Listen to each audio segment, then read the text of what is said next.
Fala, Rovai!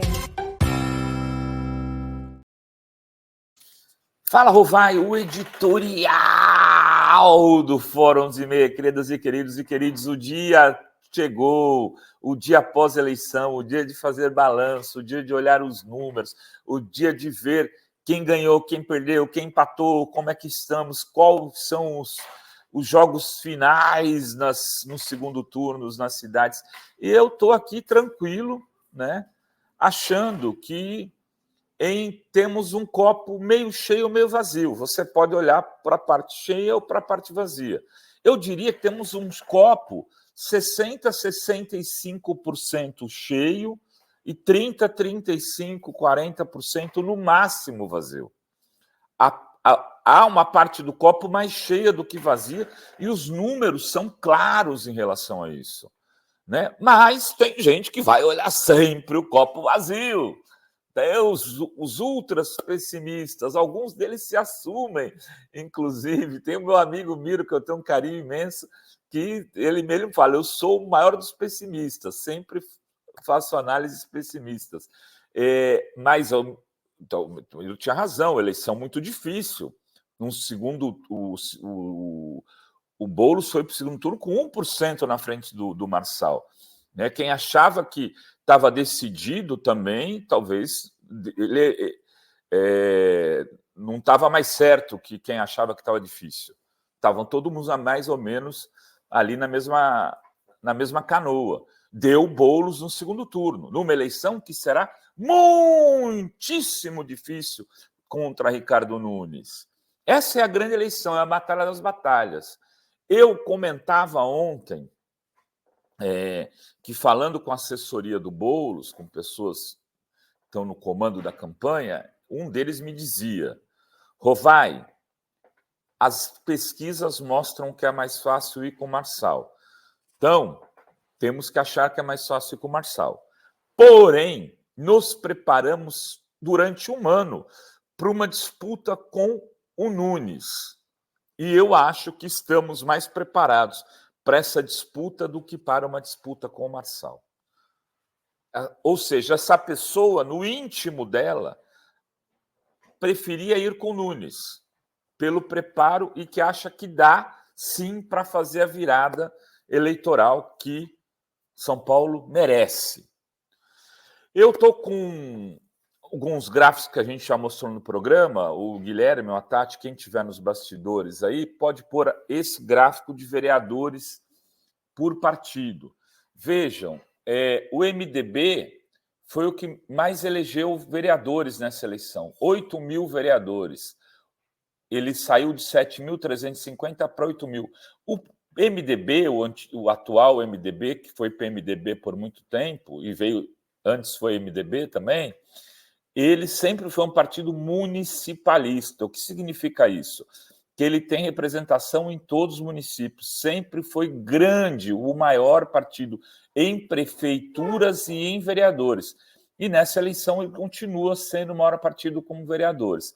O PP, Antiga Arena, o partido do Maluf e tal, teve 6.914 vereadores eleitos. É o PP aí, né? Se eu estiver lendo errado, vocês me corrigem. 6.900. O PSD, 6.579. Como disse o Azen ou a Sinara hoje, o PSD herda o que foi o Tucano. O PSD é um pouco o PSDB do passado. União Brasil, 5.437. Vocês vejam, os partidos com mais vereadores eleitos foram partidos do Centrão. Vira a página, Tati. Aí você tem o PT. O PT elegeu... Espera aí, é isso mesmo? Aumentou ou diminuiu aqui o PT? Vermelho era o que tinha e o verde é o que tem agora, né? Eu acho que eu li errado lá em cima. Volta para a primeira página. 2024 é o vermelho. Vamos lá para outra página, então. 2024 é o vermelho. O PT sai de 2.668 e vai para 3.118, um crescimento de aproximadamente 500 vereadores. Serão 500 mandatos legislativos a mais. É menos do que outros partidos, até do que o PSB, por exemplo, é menos, mas é maior em 500 mandatos. Um partido como o PT, pode tirar da tela, Tati. Um partido como o PT, Tati, Guilherme. Bom, o pessoal não está me ouvindo lá. Se puder tirar. Pode tirar da tela. Isso, volta para mim, depois eu quero os de prefeitos. Vejam, você tem um aumento de 500 gabinetes. O PT é um partido onde gabinete importa.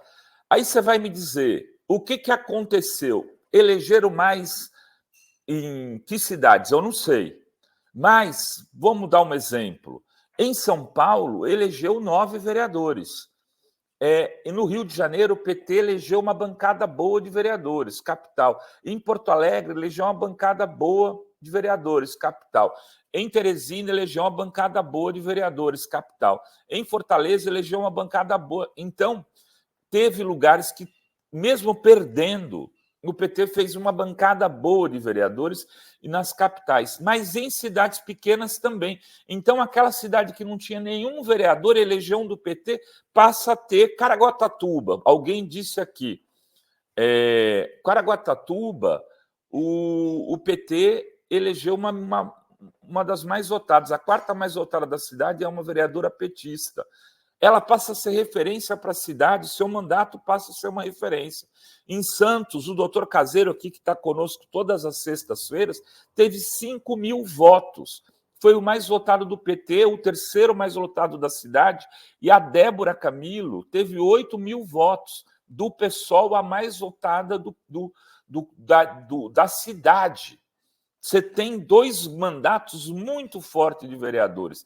E isso é importante ser considerado. Então, o avanço de vereadores é o avanço de votos nas cidades. O PT teve um avanço em relação a 2016. Prefeitos, por favor, coloca na tela para a gente, Tati. Prefeito está aqui, ó.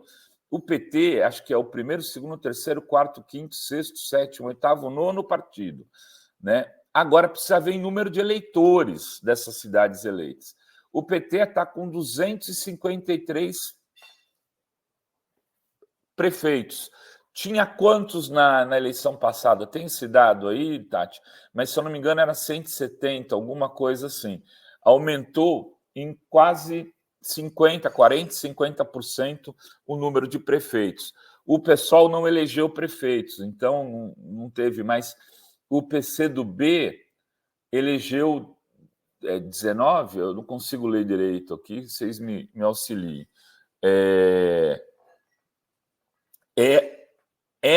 Um aumento significativo. Não dá para dizer que isso foi uma derrota. Agora, Rovai, mas foi uma grande vitória? Não. Uma vitória de 1-0 com um gol aos 47 do segundo tempo. É uma vitória. Levar o Boulos nessa eleição difícil para o segundo turno é uma vitória. Ganhar com o Eduardo Paes no primeiro turno é uma vitória. Ganhar, ir para o segundo turno em Fortaleza contra um prefeito e com uma eleição super difícil, com um candidato muito pouco conhecido por uma disputa final, é uma vitória. Há derrotas, há sim. Teresina, que parecia que ia ganhar, perdeu. Campinas, que parecia que ia dar um segundo turno, perdeu. Araraquara, né, que todo mundo achava pela gestão do Edinho, perdeu. São Paulo tem muitas derrotas, inclusive. O Rio Grande do Sul menos, a Bahia menos. Aqui em São Paulo, São Bernardo do Campo ficou fora do segundo turno, Diadema, o Felipe foi em segundo lugar, uma eleição que ele vai ser muito difícil virar. Tem lugares onde poderia ter ganhado e deixou de ganhar, mas em eleição isso sempre existe. O bolsonarismo, o PL, esperava fazer 1.000 prefeitos, fez 500 e pouco. Então, para os objetivos do PL, a derrota é maior que a do PT. Vamos devagar com dor. O Bolsonaro não é o fiador do Nunes, por exemplo. Se o Nunes ganhar, não é uma vitória do bolsonarismo, é do tarcisismo. E Paes, ele perdeu. João Campos, Pernambuco, ele perdeu. E por aí vai.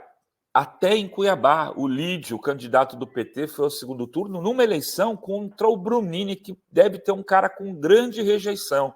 É preciso ver se lá, de repente, não sai uma grande surpresa eleitoral com o Lídio virando essas eleições em Cuiabá. Infelizmente, Adriana Corsi não conseguiu ir para o segundo turno em Goiânia, o que seria também uma coisa muito importante ali, porque o Centro-Oeste é muito arredio ao petismo. Enfim, gente, muitas avaliações a fazer. Maria do Rosário, outras cidades aí que vão ter o Rodrigo Neves lá no PDT, no Niterói, que vai para o segundo turno, provavelmente com o apoio da Thalíria, vai ganhar Niterói. Coaquá já ganhou brilhantemente Maricá. Tem muitas avaliações, não dá para olhar só o copo vazio. Era isso que tínhamos para hoje nesse Fala Rovai. Beijos, beijos e beijos a todas, todos e todos.